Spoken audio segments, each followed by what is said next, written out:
Hello students, welcome to law school and previous year question session, जिसमें आज हम CLAT 2021 में पूछे गए general studies and current affairs के क्वेश्चंस को डिस्कस करेंगे।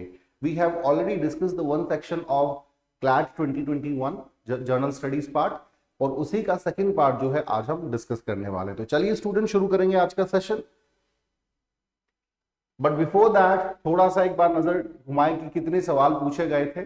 एंड मैक्सिमम क्वेश्चन जो है करंट अफेयर पार्ट से, तकरीबन 20 सवाल जो है करंट अफेयर कवर करता है, and rest of the part जो है दैट इज कवर्ड बाय आपका स्टैटिक जीके। 35 सवाल जो है आपके कुल टोटल जो है पूछे गए थे journal studies and current affair part से। ठीक है जी, 35 क्वेश्चन तो इंपॉर्टेंट है स्टूडेंट, बहुत बड़ा मार्जिन कवर करता है जनरल स्टडीज का section.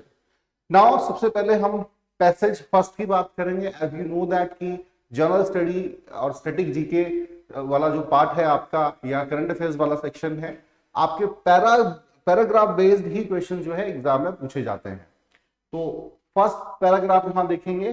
Prime minister Narendra Modi during his visit to Bangladesh congratulated the neighbouring country for its 50th year of independence and said that he too had gone to jail while protesting for Bangladesh liberation.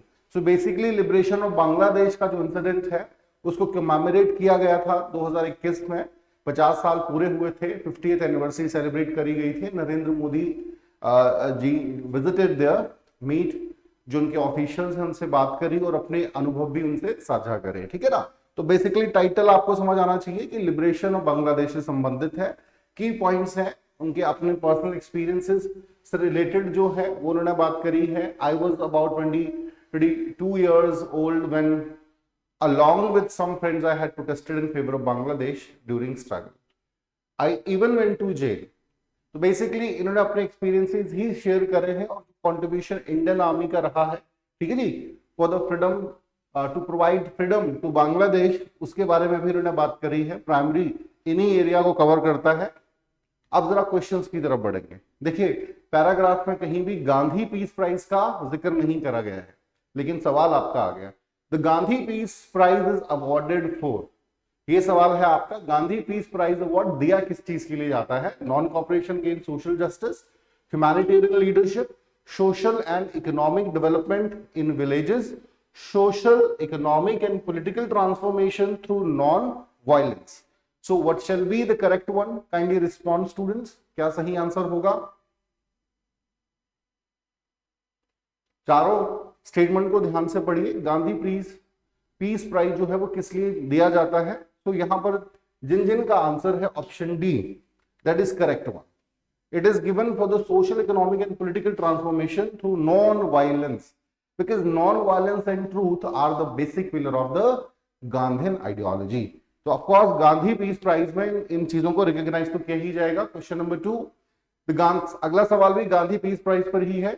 The Gandhi peace prize was awarded for the first time in year 1995 to, हाँ जी, किसे दिया गया था? Doctor Julius K Nyerere, former president of Tanzania, archbishop Desmond Tutu South Africa, doctor John Hume Ireland, और Baba Amte India.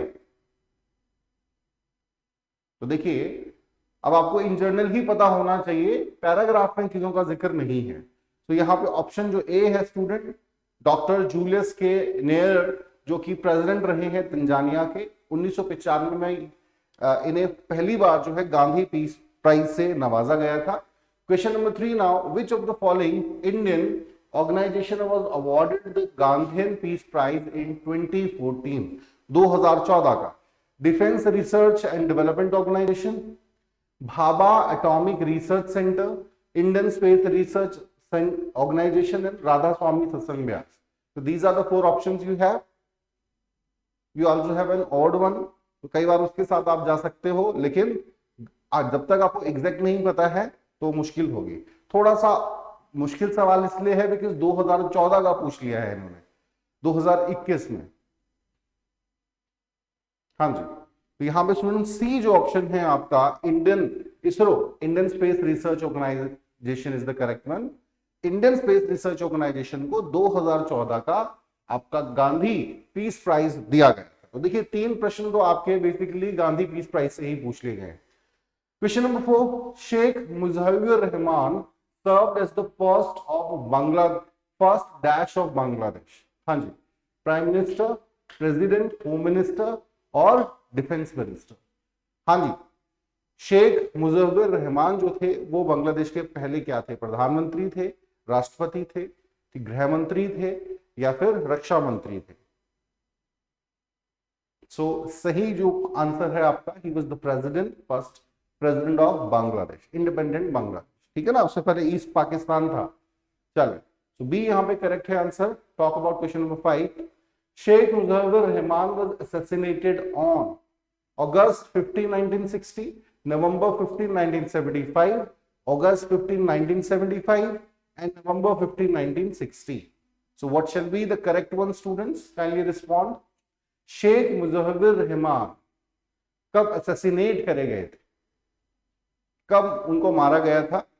सो यहां पर जो आंसर है आपका सी है, अगस्त 15, 1975। 1975 आपको याद रह सकता है, लेकिन हो सकता है कि भाई मंथ आपको एग्जैक्टली नहीं याद हो। देखिए, लेकिन आपको मंथ भी याद रखना पड़े, इवन डेट जो है एग्जैक्ट वो भी रिकॉग्नाइज करनी पड़ेगी। ऑलराइट, बिकॉज फैक्ट्स जो है काफी डेप्थ में पूछे गए हैं। चलें जी, अगले पैसेज की तरफ बढ़ेंगे आप। The search for efficient trade routes and better connectivity has been one of the power driving force of history. It has determined the prospects of many nations, regions and civilizations over time. Today, as the world goes through a fundamental rebalancing, correcting many of the distortion of the past, it is only natural that connectivity should be central to that exercise. तो simply 4 लाइनें पढ़ने के बाद आपको idea हो गया कि जो थीम है बेसिकली पैसेज का वो है द सिग्निफिकेंस ऑफ कनेक्टिविटी। ठीक है ना, इतिहास में कनेक्टिविटी की क्या सिग्निफिकेंस रही है, चाहे ट्रेड रिलेशन के एस्टेब्लिशमेंट की बात करें, कल्चरल एक्सचेंज के कंटेक्स्ट में बात करें, ठीक है ना, या फिर पॉलिटिकल रिलेशंस को एस्टेब्लिश करने की बात करें, हर तरह से जो है कनेक्टिविटी से क्या सिग्निफिकेंस बहुत ज्यादा है ना। जैसे अगर आप देखें कि जब राइज ऑफ इस्लाम होता है तो आपका वेस्ट एशिया पूरा जो है कंट्रोल में आ जाता है किसके? आपके जो मिडिल ईस्ट अरब नेशंस हैं। तो तब से ही यूरोपियन पार्ट का डायरेक्ट जो कनेक्शन था आपके भारत से, ट्रेड का चाइना से, वो कट गया और बहुत समय लगा उसको रिवाइव करने में। तो कनेक्टिविटी की स्ट्रेंथ तो ऑब्वियसली बहुत ज्यादा है। तो इंडिया को एक एडवांटेज है कि इंडिया का लैंडलॉक रीजन भी है एंड सी शोर रीजन भी है। अगर हमें ट्रेड करना है तो सी शोर के माध्यम से भी कर सकते हैं एंड लैंड रूट के माध्यम से भी हमारी कुछ स्टेट्स के साथ, चाहे वो सेंट्रल एशिया हो, ठीक है ना, ईस्ट एशिया हो, या फिर हम बात करें वेस्ट एशिया, वहां तक हम पहुंच सकते हैं। तो कनेक्टिविटी की इंपॉर्टेंट है। चलें अब जरा क्वेश्चन को देखते हैं। The Chabahar day was commemorated by the minister of ports, shipping and waterways in which of the following summit? India water impact summit, sustainable ocean summit, world ocean summit and maritime India summit. हाँ जी student, the Chabahar day was commemorated by the Ministry of Ports, Shipping and Waterways in which of the following summit? किस summit में basically Chabahar day को observe किया गया था? Chabahar is a port built by India in Iran, है ना, बहुत important है हमारे लिए। तो ये आपका D is the correct one, maritime India summit हुआ था। ठीक है जी, इसी में ये डिसाइड किया गया कि छाबार डे भी सेलिब्रेट करना चाहिए, स्ट्रेंथन होंगे रिलेशन, इंडिया ईरान रिलेशन जो है वो और ज्यादा बेहतर होंगे। Question number 7. Which of the following is correct about the Chabar port? It is located in the southeast of Iran in Oman. It has marine border of more than 300 km. C. Both A and B, and D. None of the above. Yes, students, kindly respond. Which of the following is correct about the Chabar port? तो यहां पर जो है C आपका correct answer रहेगा कि ये आपका साउथ ईस्ट में लोकेट करता है ईरान के, ओमान का जो सी है वहां पे, and it has marine border of more than 300 kilometre. ठीक है जी, 300 किलोमीटर से भी लंबा मरीन यहां पर बॉर्डर शेयर होता है। चलिए जी, question number 8, which of the following statement relate to the Chabahar port and its impact? Chabahar port से ही संबंधित अभी एक सवाल है आपके। It is transit hub to support landlock countries of central Asia, बिल्कुल सही है ये। It will play an important role in international north south transit corridor, बिल्कुल ये भी करेक्ट है आपका। ये ड्रीम आपका प्रोजेक्ट है इंडिया का, इंटरनेशनल जो रशिया तक कनेक्टिविटी, यूरोप तक कनेक्टिविटी को भारत की बनाएगा। It will optimise the logistic cost by bringing in efficiency and creating a reliable and safe transport corridor. ठीक है जी, तो डी यहाँ पे होना चाहिए करेक्ट आंसर आपका, क्योंकि तीनों ही स्टेटमेंट आपके बिल्कुल सही है। ठीक है ना। देखिए सेंट्रल जो एशिया है लैंडलॉक्ड रीजन है, उनको ट्रेड करना है ईरान के माध्यम से ही करना पड़ेगा, और ईरान में छाबार पोर्ट बिल्ड हो रहा है। छाबार पोर्ट की सिग्निफिकेंस सेंट्रल एशियन नेशंस के लिए भी बहुत ज्यादा है। Talk about question number 9 now. ये भी आपका छाबार पोर्ट से ही रिलेटेड है। देखिए छाबार पोर्ट का पैसेज में कहीं जिक्र ही नहीं है। The Chabahar port is result of trilateral agreement between which of the following countries? India Iran Afghanistan, India Iran Iraq, India Iraq Afghanistan, India Qatar Pakistan. हाँ जी, छाबार पोर्ट जो है 3 ट्राइलेटरल का एग्रीमेंट पर भी बात करी गई है। 3 देश कौन से हैं इसमें से? देखिए इंडिया ईरान तो होगा ही, मतलब ए या बी में ही होना चाहिए। तो यहां पर जो है student A is the correct answer. Afghanistan भी इसका पार्टनर है, इसमें अफगानिस्तान भी इसका ऑब्वियसली एक एग्रीमेंट साइन करा है, सो दैट छाबार पोर्ट का जो बेनिफिट है वो अफगानिस्तान को भी मिल पाए। Already India have invested a lot in Afghanistan too, तो यहां पर अफगानिस्तान हमारे लिए इंपॉर्टेंट है। ठीक है जी, चल talk about question number 10। Which of the special purpose vehicle incorporated for the development and management of Shahid Beheshti Port of Chhabar? The Indian Port Rail Corporation, Western Shipbuilding Private Limited, India Ports Global Limited, and Karaigal Port Private Limited. क्या सही उत्तर होगा student? Question number 10 on your screen. Here C is the correct one, India Ports Global Limited। ठीक है जी, ये आपका सही answer है। Now next passage की तरफ बढ़ेंगे। India has added Sokar wetland complex in Ladakh as its 42nd Ramsar site, which is the second one in the Union Territory of Ladakh. Expressing happiness, Minister for Environment, Forest and Climate Change, Shri Prakash Javadekar, shared this information in a tweet message. This Sokar Basin is a high altitude wetland complex consisting of 2 principal water bodies, Starsput or Fresh Lake of about 438 hectare to the south and Sokar itself। ठीक है जी, तो basically बात करी गई है रैमजर site की, है ना, जो 42nd रैमजर साइट रिकॉग्नाइज करी गई है सोकर इन लद्दाख रीजन।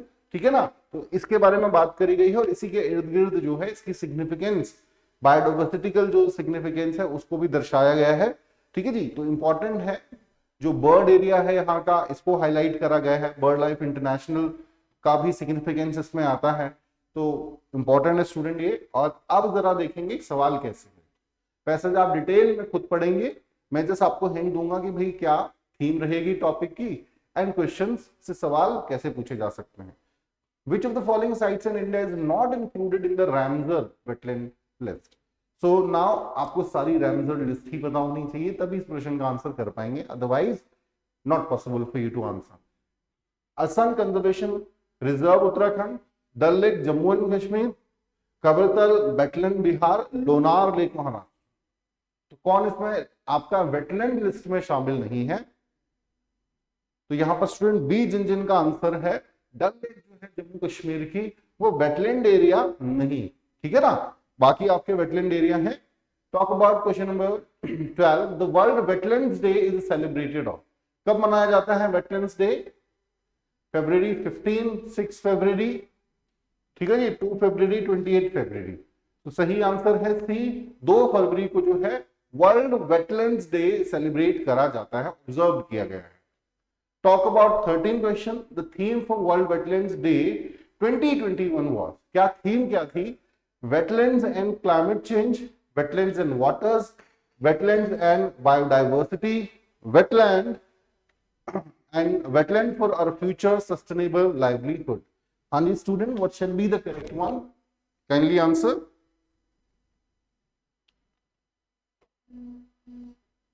बताएं जरा। तो बी जो है आपका वेटलैंड फॉर वाटर, ये 2021 में वर्ल्ड वेटलैंड डे की थीम थी। तो एक तो बेसिक डेट पता होनी चाहिए कि कब सेलिब्रेट किया जाता है, कोई भी डे जब सेलिब्रेट किया जाता है। दूसरा, उसकी हर साल एक नई थीम रहती है, 2021 में थी wetlands and waters. I hope student you got an idea कि कैसे सवाल पूछे गए हैं।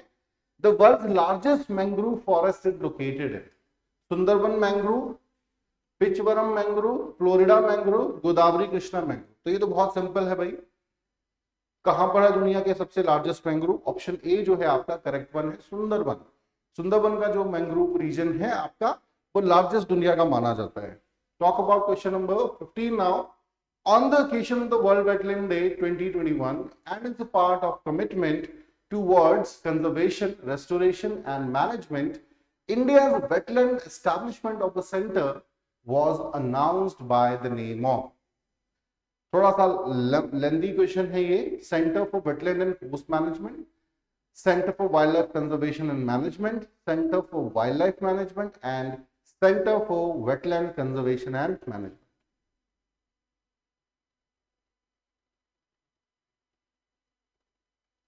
किस सेंटर की एस्टैब्लिशमेंट की अनाउंसमेंट की 2021 में गवर्नमेंट ऑफ इंडिया ने बात करी है वर्ल्ड वेटलैंड डे पर? सो सही आंसर है आपका D, centre for wetland conservation and management. ठीक है जी, कंजर्वेशन एंड मैनेजमेंट के लिए एक अलग सा सेंटर बनाने की बात करी गई है भारतीय सरकार द्वारा। चलिए student, I hope you got an idea कि कैसे सवाल पूछे गए हैं। देखिए, इन सेशंस का ये मतलब नहीं है क्योंकि पुराने सवाल हैं, करंट अफेयर्स तो वैसे ही लेस सिग्निफिकेंट रहता है। यहाँ पे इंपॉर्टेंट ये समझना है कि भाई स्टैटिक जीके से सवाल कैसे पूछे गए हैं, करंट अफेयर से कैसे सवाल पूछे गए हैं, एंड जो वेराइटी है क्वेश्चंस की, है ना, वो आपको अंडरस्टैंड करनी है सो दैट आपको थोड़ा सा आसानी हो जब आप नेक्स्ट अपने एग्जाम की तैयारी करें। चलिए स्टूडेंट्स, आज के लिए इतना ही। Thank you very much.